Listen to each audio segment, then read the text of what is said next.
ಮತ್ತು ನಾಳೆ ಕೂಡ ದೊಡ್ಡ ಸಮಾವೇಶ ಕೂಡ ಮಾಡ್ತಾ ಇದ್ದೀರಿ ಸರ್. ನಾಳೆ ಹಾಸನದಲ್ಲಿ ಕಾಂಗ್ರೆಸ್ ಪಕ್ಷ ಮತ್ತು ಸ್ವಾಭಿಮಾನಿಗಳ ಒಕ್ಕೂಟದ ಜಂಟಿ ಆಶ್ರಯದಲ್ಲಿ ಸಮಾವೇಶ ನಡೀತಾ ಇದೆ. ಅದು ಬಹುಶಃ ಹೆಚ್ಚಾಗಿ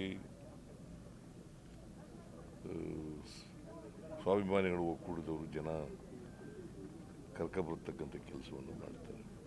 ಕಾರ್ಯಕ್ರಮದ ಹೆಸರು ಬದಲಾವಣೆ ಆಗಿದೆ ಸರ್. ಕಾರ್ಯಕ್ರಮದ ಹೆಸರು ಬದಲಾವಣೆ ಆಗಿದೆ. ಹೆಸರು ಏನಿಲ್ಲ, ಮೊದಲಿಂದ ಹಂಗೆ ಇದೆಯಲ್ಲ. ಅಲ್ಲ, ಸ್ವಾಭಿಮಾನಿ ಸಮಾವೇಶ ಇಲ್ಲ ಕಾಂಗ್ರೆಸ್ ಪಕ್ಷನೂ ಕೂಡ ಸೇರ್ಕೆ ಮಾಡ್ತಾ ಇರೋದ್ರಿಂದ ಇದು ಜಂಟಿ ಆಶ್ರಯದಲ್ಲಿ ನಡೀತಾ ಇದೆ ಸರ್. ಒಂದ್ ಕಡೆ ಮೂಡಾ ಕೇಸ್ನಲ್ಲಿ ಸರ್ ಇಡಿ ಅವರು ಲೋಕಾಯುಕ್ತಕ್ಕೆ ಪತ್ರ ಬರೆದಿದ್ದಾರೆ ಸರ್, ದೊಡ್ಡ ಮಟ್ಟದ ಅಕ್ರಮ ಆಗಿದೆ. ಮೂಡಾ ಕೇಸ್ನಲ್ಲಿ ಲೋಕಾಯುಕ್ತಕ್ಕೆ ಇಡಿ ಅವರು ಪೊಲಿಟಿಕಲಿ ಮೋಟಿವೇಟೆಡ್ ಅಲ್ವಾ? ಏನು ಉದ್ದೇಶ? ನಾಳೆ ಕೇಸ್ ಬರ್ತಾ ಇದೆ. ನಾವು ಹಾಕಿರ್ತಕ್ಕಂಥ ಕೇಸು ಸಿಂಗಲ್ ಜಡ್ಜ್ ತೀರ್ಮಾನದ ಮೇಲೆ ನಾವೊಂದು ಅಪೀಲ್ ಆಗ್ತಾ ಇದ್ದೀವಿ, ರಿಟ್ ಅಪೀಲ್ ಆಗ್ತಾ ಇದ್ದೀವಿ. ಅದು ನಾಳೆ ಬರ್ತಾ ಇದೆ. ಹಿಂದಿನ ದಿನ ಮಾಡಿದ್ದಾರೆ ಅಂತಂದ್ರೆ ಏನರ್ಥ? ನಂಬರ್ 1, ಅವರು ಮಾಡಲಿಕ್ಕೆ ಯಾವುದೇ ಅಧಿಕಾರ ಇಲ್ಲ, ಕಾನೂನು ಪ್ರಕಾರ ಮಾಡೋಕ್ಕೆ ಬರಲ್ಲ ಹಂಗೆ. ಎರಡನೇದು,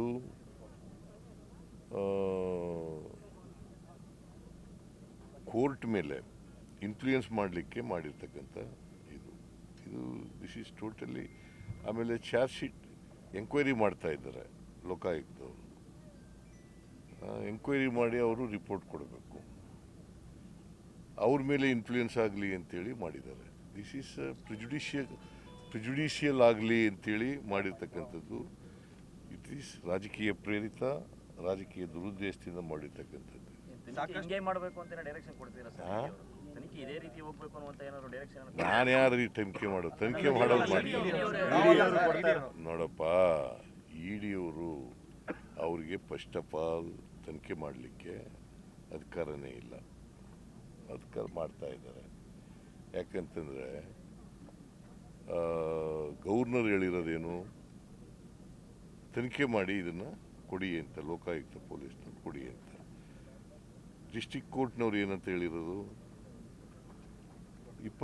ಡಿಸೆಂಬರ್ 24 ಒಳಗಡೆ ತನಿಖೆ ಮಾಡಿ ರಿಪೋರ್ಟ್ ಕೊಡಿ ಅಂತ ಹೇಳಿದರು. ಅವರು ತನಿಖೆ ಮಾಡ್ತಾ ಇದ್ದಾರೆ. ಇವರು ಯಾಕೆ ಲೆಟರ್ ಬರೀತಾರೆ?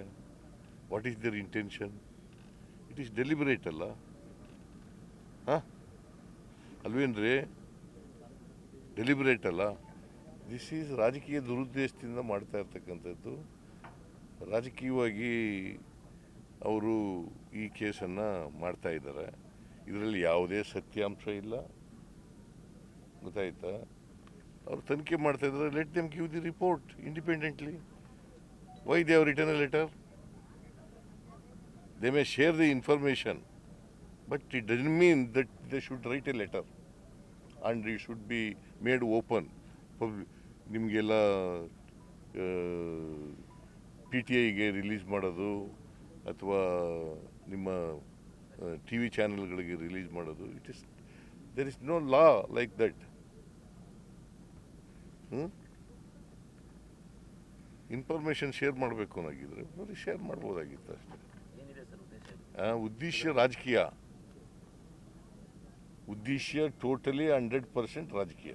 ನಮ್ಮ ನಡುವೆ ಒಂದು ಒಪ್ಪಂದ ಆಗಿದೆ ನಿಜ ಅಂತ ಹೇಳ್ತಾರೆ ಸರ್.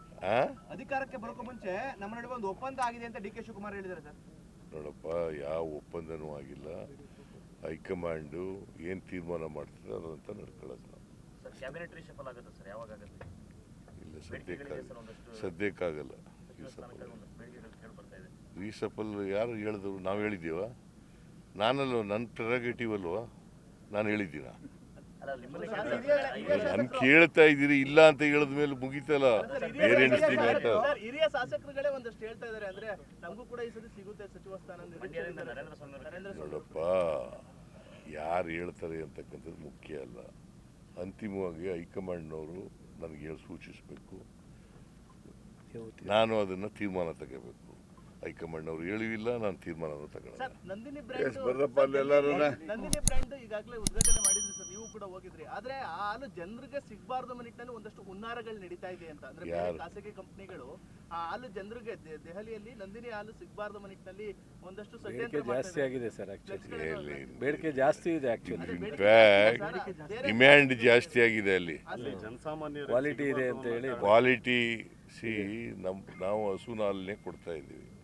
95% ಹಸುನ ಹಾಲು ಕೊಡ್ತಾ ಬಹಳ ಇದ್ದೀವಿ. ಡಿಮ್ಯಾಂಡ್ ಆಗಿದೆ ಅದರಿಂದ ಬಹಳ ಡಿಮ್ಯಾಂಡ್ ಇದೆ. ಸರ್ ನಾಳಿನ ಸಮಾವೇಶ ಸರ್ ಏನ್ ಸಂದೇಶ ಕೊಡ್ತೀರಾ ಸರ್ ವಿರೋಧ ಪಕ್ಷದವರಿಗೆ ಸರ್ ನಾಳಿನ ಸಮಾವೇಶ ಸರ್ ಬರ್ರಪ್ಪ ಬೆಳಗ್ಗೆ ಸರ್ ಏನ್ ಸಂದೇಶ ಸರ್ ನಾಳೆ ಬರ್ರಿ.